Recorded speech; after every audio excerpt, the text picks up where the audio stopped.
We've got Douglas Murray on Dutch TV giving a pretty crazy interview. I'm Tal, the Traveling Clat, your favorite Zionist prince. Let's take a look at this clip. Dat er een hoop verhelderd is. Dat is ontzettend fijn om te horen. We gaan naar Douglas Murray, journalist, commentator bij onder meer The Spectator en de New York Post. Schrijver van meerdere bestsellers, The War on the West. Dit is zijn laatste boek, On Democracies and Death Cults. Ik sprak hem daar gisteravond over in Amsterdam. Hij schreef het boek trouwens naar aanleiding van de inval van de eigenlijk terreuraanslag natuurlijk door Hamas op 7 oktober 2023. Douglas Murray, welcome to the program. It's a great pleasure to be with you. By the way, guys, subscribe to my channel right now because we're trying to get 500,000 subs. It goes a long way to support the channel. Thank you. I'd like to start with some news from... If you like what I do. This weekend is that Israel has started a large ground offensive in Gaza with 2 goals, freeing the hostages and defeating and destroying Hamas.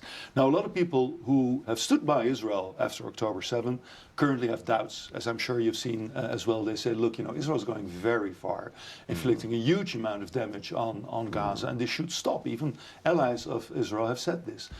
What do you think of that? Which type of allies? Which type? Well, I mean, Macron or Starmer Macron. of... Macron, who just last week welcomed the new leader of Syria. As did Donald Trump. Hang on. Donald Trump has not yet had him to the White House. The very recently jihadist leader of Syria was welcomed by Macron in Paris, but currently Benjamin Netanyahu would not be allowed to Paris without a possible arrest under the ICC. So, but does that disqualify Macron? It's hard to see somebody as an ally who would arrest your leader, a democratically elected leader. That's a tough one for many people. I would think that if the Netherlands, if this country had been attacked in the way that Israel was on the 7th of October, I would like to think that if this country was sitting and had been attacked on the 7th of October and thousands of Dutch citizens had been killed in their homes, burned alive, raped, tortured, hundreds more stolen into captivity and held in tortured dungeons and chambers underneath the ground right by your territory. I would like to think that your friends, people like I would count myself, would defend your right to do anything you needed to get back your hostages and kill or capture everybody who carried out that terrorist attack. That's what Israel is doing, and to my mind, as I've said, since this conflict began, and having seen, I think, more of it than most other journalists, I think, I can say with certainty that there is no point in the war stopping until Israel achieves both of the objectives it's had from the start. So even the manner in which it is conducting itself now, you say, should not be questioned? Well, it can be questioned, of course. You'll question it, I'll question it, everyone will question it. Everyone in Israel will question it. But the point is that since the beginning of the war, the stated war aims of the Israeli government have been the same: to get back every hostage, not just the ones who've been born abroad or who have dual citizenship or who are children who can come back in coffins if Hamas allows it, but every single remaining hostage.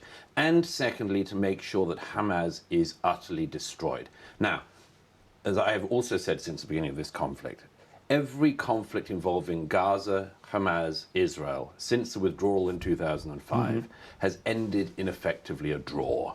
Israel manages to, Hamas launches rockets into Israel, Israel sends its troops in, loses troops to try to stop it. They get to a stalemate because the international community and people in The Hague and elsewhere say you've really got to stop. And all they do is set up the preconditions for the next round of the war. Which means that you say Israel should continue what it is currently doing despite all the international criticism? Of course, in spite of the international criticism, because the international critics of Israel many don't know what they're talking about. And, by the way, would never behave as well as Israel has behaved if this happened to their citizens. I seem to remember that when, for instance, ISIS attacked the Bataclan and elsewhere in Paris, and François Hollande, quite rightly, with his allies in Britain and America and elsewhere, sent planes in to bomb the hell out of ISIS in Mosul and elsewhere.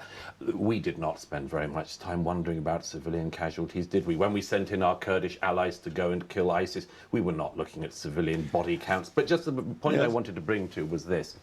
There is, as I've said from the beginning of this war, no point in putting out 3/4 of a fire. There is no point in putting out 90% of a fire. If you want to put out a fire, you put it out 100%. Hamas has to be put out 100%. operationally incapable. When that happens, the citizens of Gaza may have the opportunity to rebuild without the terrorists in charge. Yes, but then they will still have to be alive. And as you are well aware... Well, of course, they may be alive. Yes, well, currently there's also a lot of criticism, and I think rightly so, of the fact that Israel for now more than 2 months has withheld food, medicine, water, electricity from Gaza. And also those same people I just mentioned, Western countries, allies of Israel, have said you should not do this. And even generals within the Israeli army say famine is now really, really imminent. It's not. In Gaza. It's Israeli generals saying this. It's not me saying this. But I've seen the crossing points. I've seen the amount of food that goes into Gaza. Not for the last couple of months. Well, you'll know, by the way, that the Israelis have managed to make sure throughout the war that Gaza keeps electricity going, which is reliant on Israel. Amazingly enough, one thing Hamas didn't do whilst it was in power was to spend money on the energy infrastructure. If only they hadn't have used all that money for rockets and for murdering Jews,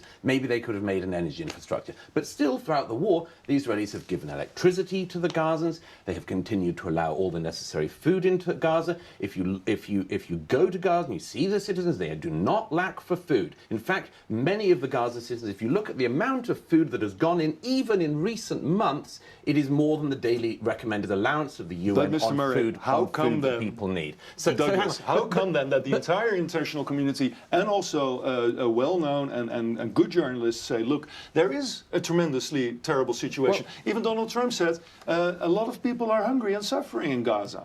Yeah, a lot of people are suffering. Because Israel is withholding food and medicine. It's almost as if you shouldn't vote in a terrorist group to govern you and then keep invading and butchering your neighbors. So it's also the responsibility of the civilians. It's almost as if there's a lesson to learn here, isn't there? I mean, I have managed all my life not to stockpile rockets in my house and fire them at my neighbors. I'm sure you have also resisted this No, I've urge. not done that. I treated you as too pacifist a Dutchman.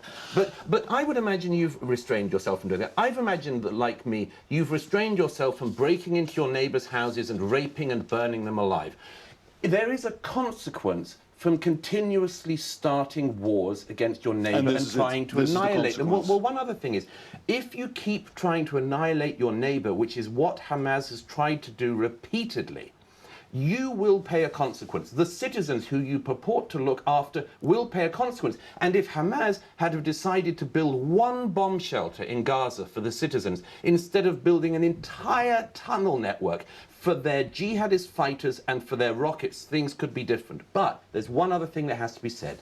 Show me one other war in human history where the side that has been attacked, Israel, is expected not to just pump energy into the place that has attacked it, but to keep allowing as much food as the citizens need to sustain them. Would that happen in any other conflict? I can't think of one historically. I've asked many historians if they can think of one. And this is the first conflict in human history where the side that has been attacked and tried to be annihilated by a terrorist group is expected to make sure that, among other things, as well as not harming anyone in the enemy territory, they make sure that the enemies in question are fully nourished and get their 5 fruit and veg a day. Isn't that also because Israel, being the one democratic state in the region, should be held to a higher standard, could be held to a higher standard than their terrorist, terrible adversaries? I agree. So we could ask Israel to maintain a position within international law, couldn't we? Well, you see, the problem is that this isn't... That's pinpoint European racism, by the way. Not saying that the man is racist, yeah, because he seems like actually a good journalist. Pinpoint European racism right there on display. About a higher standard. It's about a higher standard. The standard that Israel is expected to operate on is not a double standard, it's a triple standard, as the Prime Minister has said many times. The standard that Israel is expected is a standard of warfare which is not just in line with Geneva Conventions, which it is, but is far superior to them. It is expected to behave in a way which the French army is not expected to behave in, that the American and British armies are not expected to behave in, that the Dutch army would not be expected to behave in. And this is why, you think?